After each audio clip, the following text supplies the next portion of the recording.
اللہ رب العالمین والصلاة والسلام علی سید الانبیاء والمرسلین وعلی آلہ واصحابہ اجمعین۔ میں مولوی صدیق اکبر یوٹیوب چینل اسرا ٹی وی سے۔ ایشیائی بلاک۔ حقیقت یہ ہے کہ ہندوستان کے سیاسی مدبرین تقریباً 50 سال پہلے محسوس کر چکے تھے کہ بیرونی طاقت کی امداد کے بغیر ہندوستان سے انگریزی اقتدار کا خاتمہ نہیں ہو سکتا۔ یہی وجہ تھی کہ سلطان ٹیپو فرانسیسیوں سے ساز باز کرتا رہا، اور سلطان کو اگر وقت پر فرانسیسیوں کی امداد حاصل ہو جاتی تو ہندوستان کا سیاسی نقشہ دوسرا ہوتا۔ مراٹھوں نے بھی اس ضرورت کو محسوس کیا، چنانچہ ان کی فوجوں میں فرانسیسیوں کی بہت بڑی طاقت کام کر رہی تھی۔ یہ 50 سال پہلے کی باتیں تھیں۔ سید صاحب کے دور میں انگریزی اقتدار ترقی کی 50 منزلیں اور آگے طے کر چکا تھا، اور ہندوستانی طاقتیں 50 درجہ نیچے گر چکی تھیں۔ اب ہندوستان کے کسی تاجدار تخت نشین کی امداد کے بھروسے پر کامیابی کی توقع عبث تھی۔ پھر ان اقتدار پسندوں کا تماشا سید صاحب خود دیکھ چکے تھے کہ جب انگریز کا سبز باغ سامنے آیا تو نہ ہلکر کے قدم رہے اور نہ خان کے۔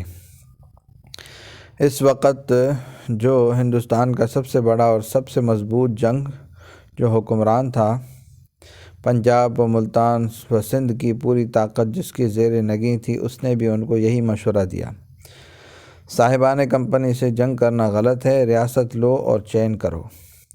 بہرحال مایوسی اور عافیت کوشی کے اس دور میں کامیابی کی صرف یہی راہ تھی کہ الف عوام میں روح انقلاب پیدا کی جائے، با اور یورپین طاقتوں کے مقابلے میں ایشیائی طاقتوں کو متحد کیا جائے۔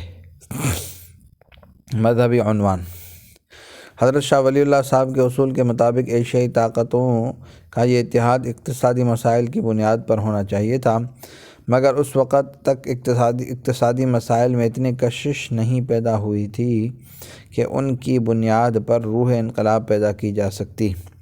البتہ مذہبی جذبات بیدار تھے، اور ان کے نام پر انقلاب کے لیے بڑی سے بڑی قربانی کا مطالبہ بھی کامیاب ہو سکتا تھا، اور ایشیا کی برسر اقتدار طاقتیں جن سے ہندوستان کا تعلق عرصے سے تھا، وہ سب ایک ہی مذہب رکھتی تھیں۔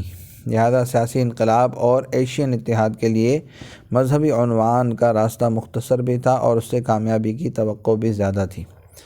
دورے کا اصل مقصد: سید صاحب نے جن حالات میں سفر حج کا اعلان کیا وہ فرضیت حج کے لیے ناکافی تھے، یعنی ان حالات میں نہ سید صاحب پر حج فرض تھا نہ آپ کے ساتھیوں پر۔ البتہ فرضیت انقلاب کے لیے وہ حالات کافی اور وافی تھے، کیونکہ اسلامی تعلیم ایسے حالات میں کہ وطن عزیز پر اجنبی طاقت کا تسلط ہو جائے، انقلاب کو فرض قرار دیتی ہے، اور یہ فرض صرف اجتماعی نہیں رہتا بلکہ انفرادی طور پر بھی ہر ایک کا فرض ہو جاتا ہے کہ جہاں تک اس کی آخری مقدور ہو وہ انقلاب کے لیے اپنی جد و جہد صرف کر دے۔ اس موقع پر جو قربانی بھی پیش کی جاتی ہے وہ مستحق صد تحسین اور پسندیدہ ہوتی ہے۔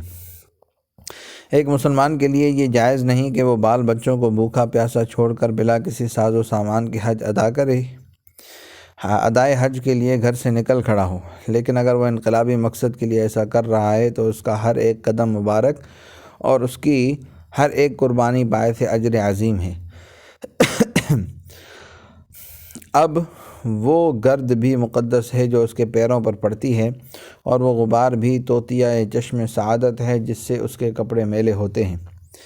سید صاحب کے اس دورے کا ظاہری عنوان بے شک حج بیت اللہ تھا، مگر جو معنی اس عنوان میں پوشیدہ تھے وہ وہی تھے جو اس پارٹی کا نصب العین تھا، یعنی فک کل نظام، سیاسی سماجی ہمہ گیر انقلاب۔ چنانچہ ابھی آپ فرائض حج سے پوری طرح فارغ نہیں ہوئے تھے کہ آپ نے مینا کے مقدس قیام گاہ میں، یعنی اس مقام پر جہاں تقریباً 1250 برس پہلے داعی حق رحمت عالم صلی اللہ علیہ وسلم نے انصار سے بیعت لی تھی، آپ نے ساتھیوں سے بیعت جہاد لی۔ یہ اعتراض کیا جا سکتا ہے کہ ایشین بلاک کے لیے اس کی ضرورت نہیں تھی کہ 800 ساتھیوں کا قافلہ حج کرنے مکہ معظمہ جائے۔ چند خاص ارکان جماعت کی سفارت بھی ایشیائی قوموں کے سامنے یہ دعوت پیش کر سکتی تھی۔ چنانچہ اس دورے کے بعد آپ سفرہ کے ذریعے یہی پیغام پہنچاتے رہے، مگر یہ اعتراض اسی وقت ہو سکتا ہے جب تحریک کا پورا مقصد سامنے نہ ہو۔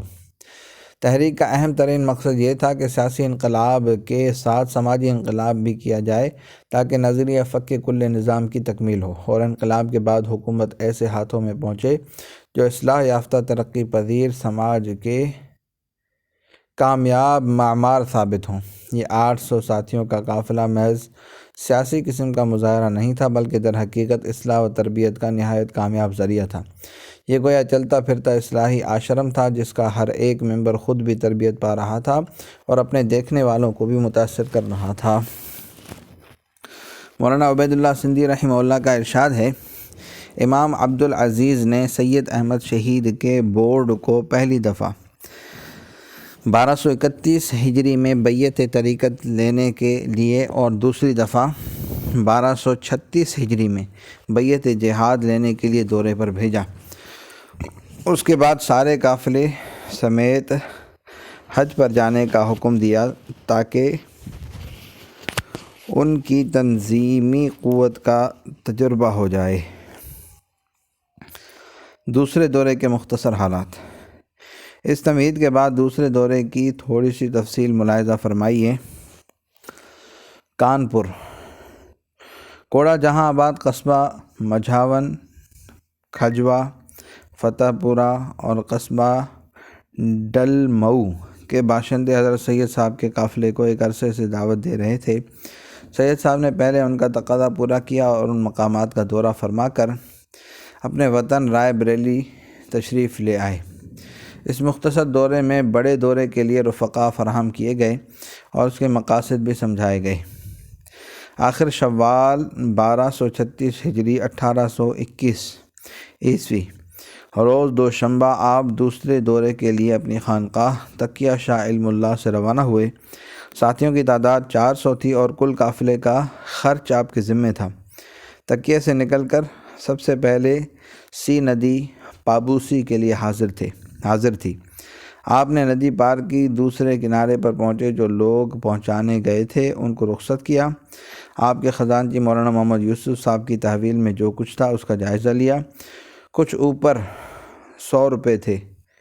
آپ نے یہ پوری رقم اپنے ہاتھ سے رائے بریلی کے غرباء، بھنگی، دھوبی، حجام وغیرہ شاگرد پیشہ لوگوں کو تقسیم کر دی۔ اللہ پر بھروسے کی ایک مثال۔ ایک میل چل کر ایک باغ میں آرام فرمایا۔ اہل قافلہ شمار کیے گئے 405 تھے۔ ان کے علاوہ 80 کہار تھے۔ آپ نے مولانا محمد یوسف صاحب سے مخاطب ہو کر فرمایا، کیا اب بھی آپ کی تحویل میں کچھ باقی ہے؟ مولانا محمد یوسف صاحب نے جواب دیا، صرف 7 روپے باقی ہیں۔ حضرت سید صاحب 7 روپے میں قافلے کا ایک وقت کا خرچ بھی نہیں چل سکتا۔ لاؤ، وطن عزیز کے غرباء میں سے جو یہاں موجود ہیں جن کو پہلی مرتبہ کچھ نہیں ملا، یہ روپے ان کو تقسیم کر دو۔ مولانا محمد یوسف جب تعمیل حکم سے فارغ ہو چکے تو سید صاحب نے برہنہ سر دعا کے لیے ہاتھ اٹھائے اور اپنے پروردگار سے عرض کیا، اے کریم کارساز، تو نے اتنی مخلوق اس بندہ ذلیل کے سپرد فرمائی ہے۔ خداوند تو ہی کارساز و چارہ گر ہے، اپنی مہربانی سے اس پورے قافلے کی کفالت فرما اور اس کو بخیر و خوبی منزل مقصود تک پہنچا۔ اہل قافلہ کی کیفیت۔ 400 سے زائد ساتھیوں کا یہ قافلہ گویا ایک خاندان تھا۔ نئے ساتھیوں کو کسی وقت بے سر و سامان اور تہی دستی سے پریشانی ہوتی تو پرانے ساتھی فوراً اس کو ضبط و تحمل اور خدا پر توکل کی تلقین کرتے۔ بقول مصنف وقائع احمدی و مخزن، قافلے کے ساتھی راستے کا سرد و گرم برداشت کرنے کے لیے تیار اور تنگی و ترشی میں خدا کے ذکر و شکر سے ان کی زبانیں تر رہتی تھی۔ کبھی سخت بارش ہوتی، کبھی کڑاکے کی دھوپ، دلدل اور کیچڑ، ندی نالے راستے میں ملتے۔ اگر کسی کا پاؤں پھسلتا تو وہ ہنس کر خدا کا شکر ادا کرتا اور کہتا کہ تیرا احسان کے قربان کہ تیرے راستے میں گرا ہوں۔ پچھلی تمام لغزشوں اور بے ہودہ حرکتوں کی تلافی یہی ہے۔ کوئی خواجہ حافظ کا یہ شعر حسب حال پڑھتا، در بیاں با غرض شوق کعبہ خواہی زد قدم، سرزنش ہا گر کند خار مغیلہ غم مخور۔ وصلی اللہ تعالی علی حبیب سیدنا محمد وعلی آلہ وصحبہ اجمعین برحمتک یا ارحم الراحمین۔